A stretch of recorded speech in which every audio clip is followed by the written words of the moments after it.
Hey guys, today we are going to be taking a look at the 4 ACT official test questions that we looked at for this past week, May 16th through May 20th.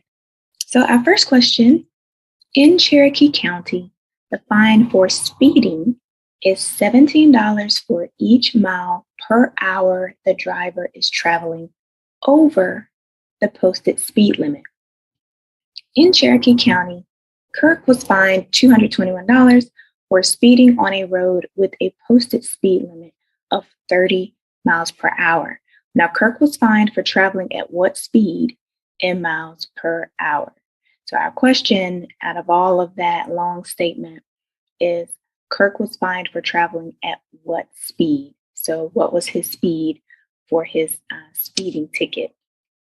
And so we can kind of work backwards for this one. We have answer choices here. We saw from the problem that his fine is $221 and you're charged $17 for each mile over the speed limit. So if we know the price or the charge is $221, we can go back and divide that by 17 and see how many miles over the speed limit he was. So if we do 221 divided by 17, that's going to give you 13 miles. And if you notice, there is a 13 right there waiting for you as an answer choice, but that's not the answer, because what we were asked was the speed he was traveling total. We know he went 13 miles over the speed limit. But the question is, what was his speed? So I'm going to take this overage and add it to this base that you start with, because you only get charged for going over 30. So we'll take, sorry about that. So we'll take the 13 overage and add it to the original 30 mile per hour base, which means his speed in order to get a $221 ticket must be 43 miles per hour, or H. Right, let's go to the next question. What is the sum of the solutions of the two equations below? What is the sum? Meaning we're going to be adding the two solutions of the two equations below. Now, the way they have these two questions, sorry about that. The way they have these two questions listed appears to be like a system of equations. But if you pay very close attention, you'll notice that each equation only has one variable. So it's not two equations with two unknowns. This is not a system. These are just two basic equations written right up under each other for your confusion. But you know how to solve these. So we'll solve 8x equals 12.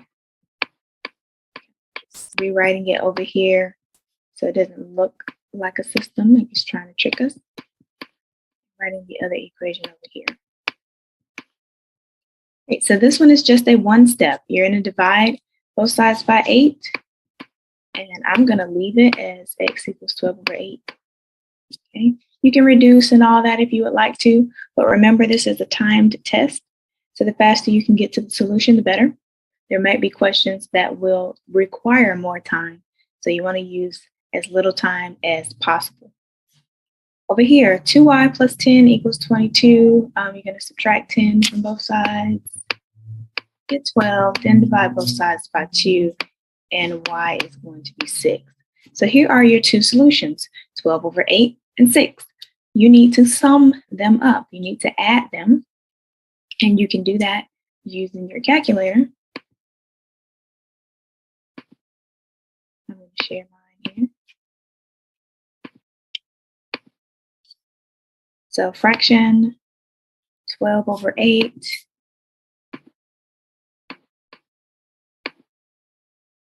and then plus 6. All right, so I'm not going to worry about reducing. I'm going to let my calculator do all of that for me. I get 15 over 2, and if I remember correctly, the answer choices weren't improper. They were mixed numbers. So I can change this to a mixed number, 7.5, and then go back to my test.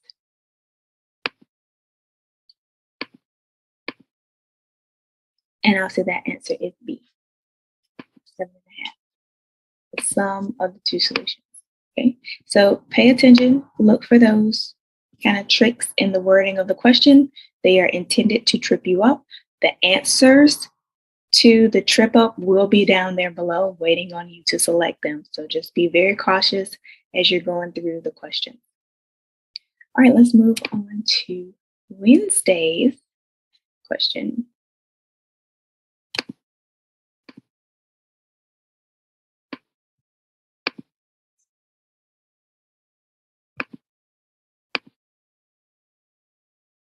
So in question 3, we have the average of 5 distinct scores has the same value as the median of those same 5 scores. The sum of the 5 scores is 420. What is the sum of the 4 scores that are not the median? So let's take a look at this. We know we have 5 different scores and the value is the same, the average is the same as the median. So I have, just for kind of illustrating, for the purpose of illustrating it, I have X, Y, Z, W, V. Let's pretend those 5 numbers divided by 5, that would be the average. And let's say that's also equal to the median. That's what they said. 5 distinct, so 5 different numbers. So I have 5 different variables. That average, when you take them and divide by 5, is equal to the median. Then it says the sum of the 5 scores is 420. So that means this X plus Y plus Z plus W plus V, that sum is 420. It actually gave me the value for that, which is good. 420 divided by 5 is the average. So that means I also get the value of the median. So 420 divided by 5 gives me a median, an average of 84, and a median of 84. Now the question is, what is the sum of those 4 scores, like these 5, but not the median? So have this total, the 420, but don't include the median. So subtract it. 420 minus 84. That's what we were doing. 420 minus 84. And that gives us 336, which is H. Okay. All right, last question from this week.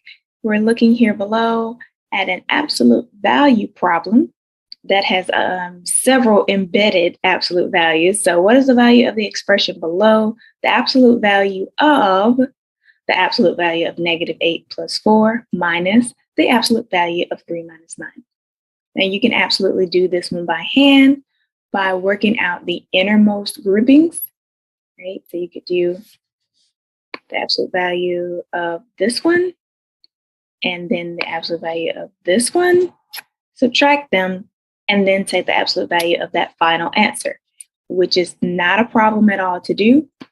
But I have had students where doing the absolute value by hand, somehow it confused them with the positive and the negatives and integer operations and all of that. But the good thing is you can type this entire thing in your calculator. So as soon as I figure out how to screen share again, I will show you how to type this in, especially into the Cassia Prism.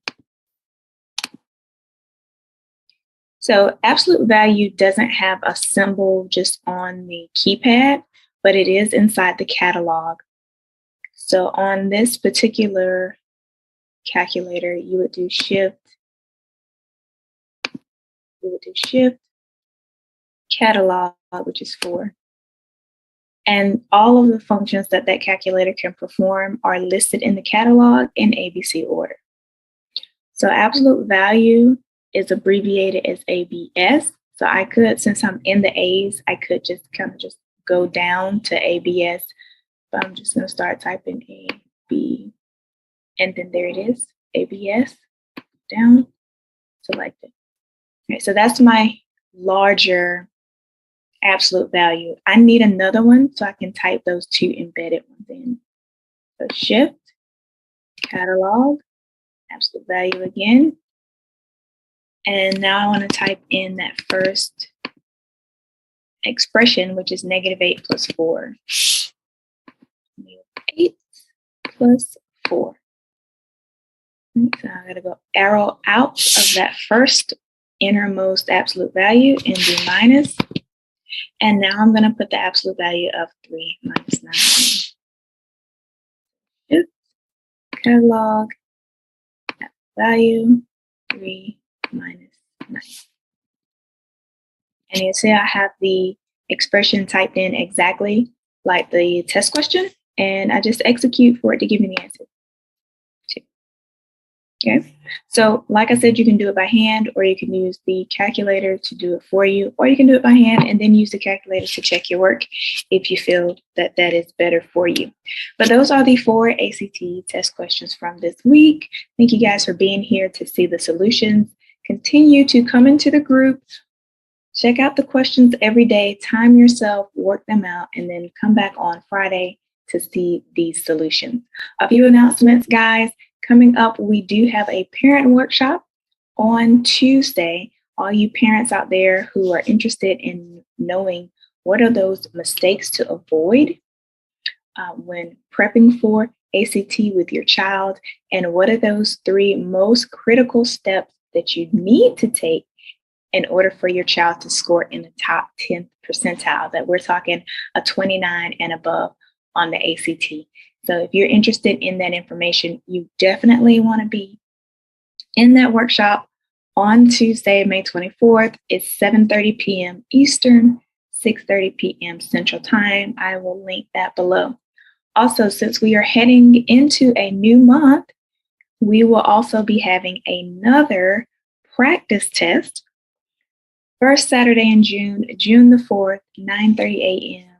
Eastern, 8:30 a.m. Central Time, a completely full-length, timed, proctored by 2 certified ACT educators, the real deal practice test, and you will get your scores scored for you. We will calculate your scale score, your composite score, so you have a good idea of how you will perform on test day. So anybody who wants to get one more practice session in going into that June 11th test, then you definitely want to be in the place for that practice test June the 4th.